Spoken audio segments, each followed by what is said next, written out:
we need to remember that hard work is not the enemy. It's often the beginning of the freedom that we say we want.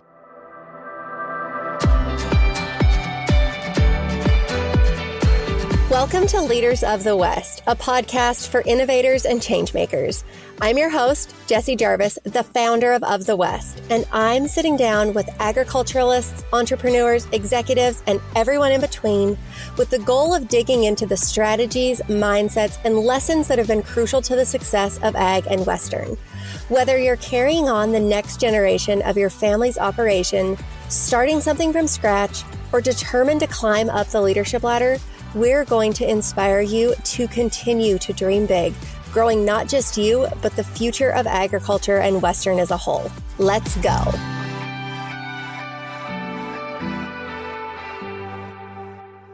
Hiring is hard, especially when you're in a company where you're hiring all the time.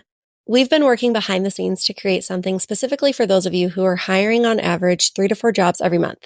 Cue our unlimited hiring subscription. The jobs in our unlimited subscription are equivalent to the pro job package that we offer, where those positions are listed on the site, shared across all social media accounts, and included in our weekly emails. Your company also receives an annual dedicated email sent to all of our subscribers that talks more about the work you do, the positions you're hiring for, and why candidates should apply for your roles. And did we mention that your accounting department will love you because they'll only have to reconcile one payment every month compared to a transaction for every job you post? Hey, it's the little things. For more information on Of the West's unlimited subscription, you can visit ofthewest.co/hiring. Welcome to this week's episode of Leaders of the West. I am bringing you guys a solo episode today, and honestly, it just came from a couple of really great conversations that I heard this week. This probably does not come as a shock to you guys. I love a good podcast, hence why I wanted to create a podcast. But the reason that I'm sharing this with you guys is if you are here listening to this, I have a high suspicion that you guys are podcast enthusiasts. So I'm going to give you 2 recommendations for shows that I think you guys should go listen to, or episodes that I think you guys should listen to. These are episodes that I've listened to within the last couple of weeks. And they really, really resonated with me and made a very meaningful impact on me. And so I think if they're going to have that impact for me, chances are they may have that impact for you as well. So both of these came from the Skinny Confidential Him and Her show, which I do love what Lauren and Michael have done with that show. It has a really great range. They talk a lot about business and health. Obviously, there's some, like beauty and life hacks for those of the ladies in the room from Lauren, which I absolutely love. But I kind of feel like it's one of those shows that keeps me young because it's a little bit trendy, but also very business driven. Michael is a business genius, so I love listening to him kind of go off on that.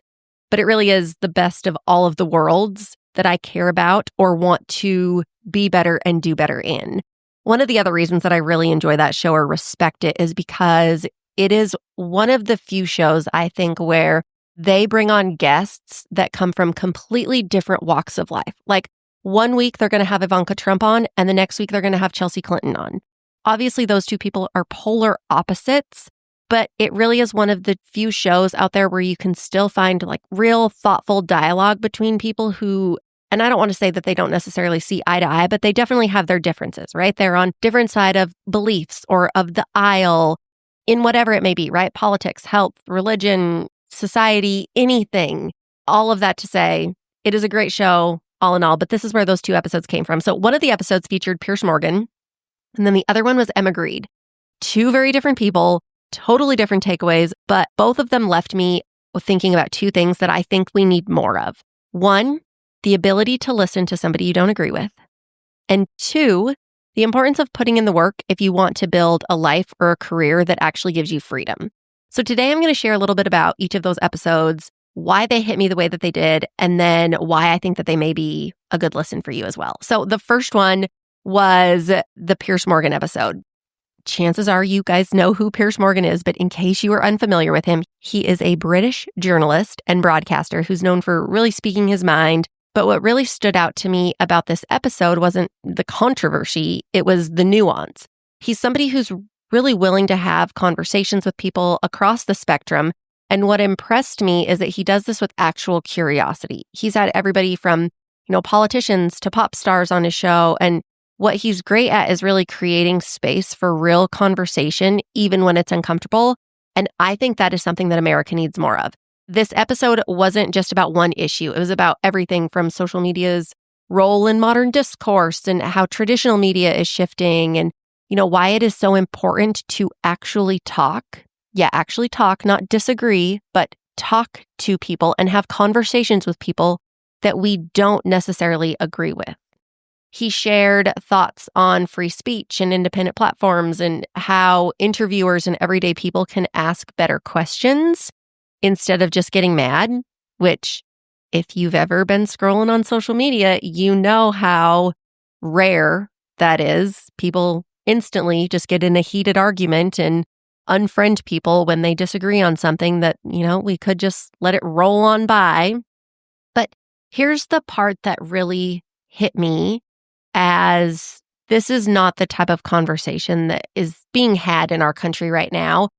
This kind of dialogue it seems to be very rare. And I don't know why that is, but we are so used to living in echo chambers. Even in our industry, I think we're very guilty of that. So following people who reinforce what we already believe in, it's very easy, but that's also very dangerous. Because when you only listen to what makes you comfortable, you stop growing. And I think that we've really lost the ability to sit with difference. That's not just a social issue, it is a workplace one as well. You're going to have to work with people that you do not agree with. I can't tell you how many people in my life I have had to work side by side with, and I can't necessarily stand them. Everything that comes out of their mouth is something that I don't agree with or that I see completely differently from them. And yes, it is wildly frustrating. But you have to navigate uncomfortable conversations if you want to be a respected leader. You can't just quit. You can't just throw in the towel. You can't just say, I don't like my coworkers, I'm going to go work from home, or I don't like my coworkers, so I'm going to find a new job. Obviously, if your coworkers are causing you true discomfort, then yes, you can definitely find a new job if it's not a great culture. But just because you don't like somebody isn't necessarily enough of a reason to leave. But you cannot do any of that. You cannot grow. You cannot be that respected leader if your only move is to shut down or disengage or just get mad. So for example, there is a brief moment in the episode. It's not very long at all, but Piers talks about gun control. And I'll be honest, I know a lot of you guys are probably not going to agree with him there, and I didn't necessarily either. But what I appreciated was his willingness to reflect and to admit that maybe he hadn't fully understood why his viewpoint didn't resonate with Americans. It was very introspective. And I think that, again, if you want to be somebody who is willing to hear other people's, the way that they think, and to have conversations with people who don't agree with you, you do have to get really introspective and truly want to understand things from why do I react that way? Or why does that frustrate me? Or to ask questions to create that conversation so that maybe you do understand where somebody is coming from a little bit more. And that shift, that's what that entire episode is about. But again, you're probably going to get to that part and you're not going to like what you hear. But I encourage you guys to keep listening because it's absolutely worth it. That's kind of the point, right? Is being able to listen to things that you don't necessarily agree with. And it is a small blip in the radar of that episode, but a very empowering thing to be able to do. It's not the topic, it's about the openness. So even if you go into that episode with an eyebrow raised, keep listening because you might walk away with something more valuable than agreement. You may walk away with understanding or anything of the sort. And I think that in the world that we live in, that's something that we could all, myself included, use a little more of. So then the second episode that I want to talk about is with Emma Grede. So Emma is a total powerhouse. If I had a girl crush, she would be my girl crush. She is the co-founder and the CEO of Good American. She is the founding partner of Skims. She's a chairwoman of, I think it's the 15% Pledge.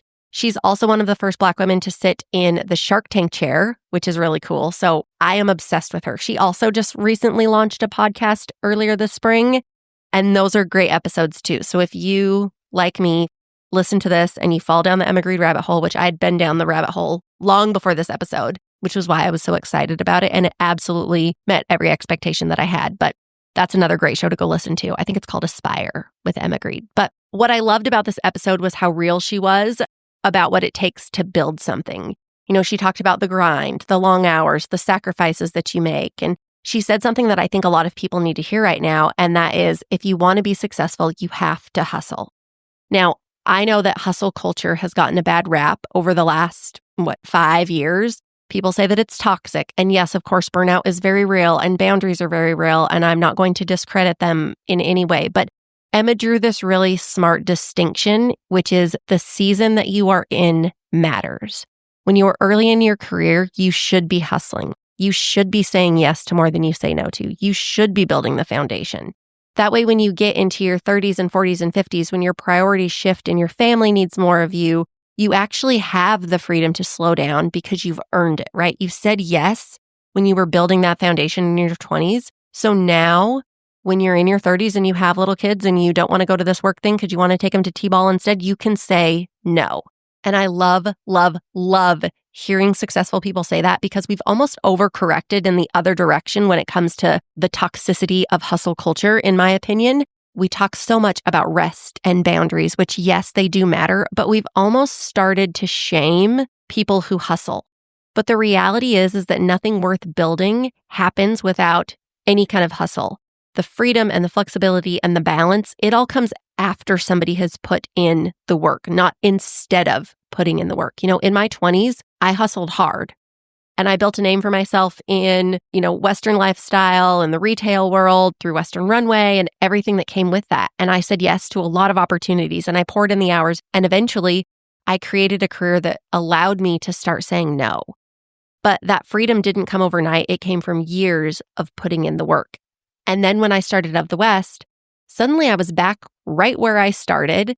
Maybe not necessarily right where I started. I was probably a couple inches ahead, but not by much. We were in build mode. And so I had to start saying yes to everything that came our way. And now, after putting in that same kind of hustle all over again, we're finally in a place where we can be more selective, where we can start to say no because we've earned that margin again.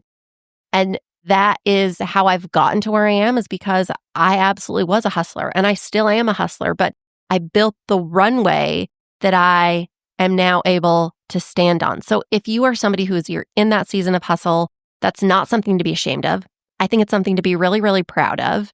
And if you're past that season, maybe it's time to check in and ask yourself, am I using the margin that I built, or have I slipped into constant grind mode just because it feels familiar? Either way, I think the lesson stands that hard work is part of the deal and it's okay to own that. And I love that more people are talking about that. This is, again, something that in just about every episode of The Skinny Confidential that Michael and Lauren talk about and they agree with is if you want to be successful, you have to be a hustler. And we do talk a lot about the toxicity of that. And it's unfortunate because I think now people, they feel like they're entitled to be successful. And that's not the case at all. Any kind of success takes a whole lot of work, a whole lot of effort. You don't just make it to being in the C-suite or executive leadership or at the NFR or, at World's Greatest Horseman or selling a horse at Art of the Cowgirl or whatever thing that you want to achieve if you didn't put in the work behind the scenes. So that's what I've got for you guys today. 2 different episodes, 2 very different takeaways, but very grounded in truth. That first one being we need to get better at listening to each other. And then the second one, we need to remember that hard work is not the enemy. It's often the beginning of the freedom that we say we want. I will link both episodes in the show notes, and I really encourage you guys to listen to them, especially if you think you're not going to agree with them. I still encourage you to listen to them because I think that shows a lot of, personal growth and understanding. And so I love that. And if there's something that has challenged you lately, something you've read, listened to, maybe it's a conversation that stuck with you, send it my way because I would love to hear what's making you think. Until next time, you guys, keep showing up, keep listening, keep leading with purpose. We'll see you next week. If you loved this episode, do us a favor and share it with someone else who might find just as much value in it as you did. We're on a mission to continue to grow and strengthen the future of agriculture and Western industries, and you spreading the word helps us make more of a positive impact. It also makes a big difference when you take a minute to go rate and review the show. We can't thank you enough for listening, for sharing, and for loving Ag and Western as much as we do. We'll see you back here for our next episode.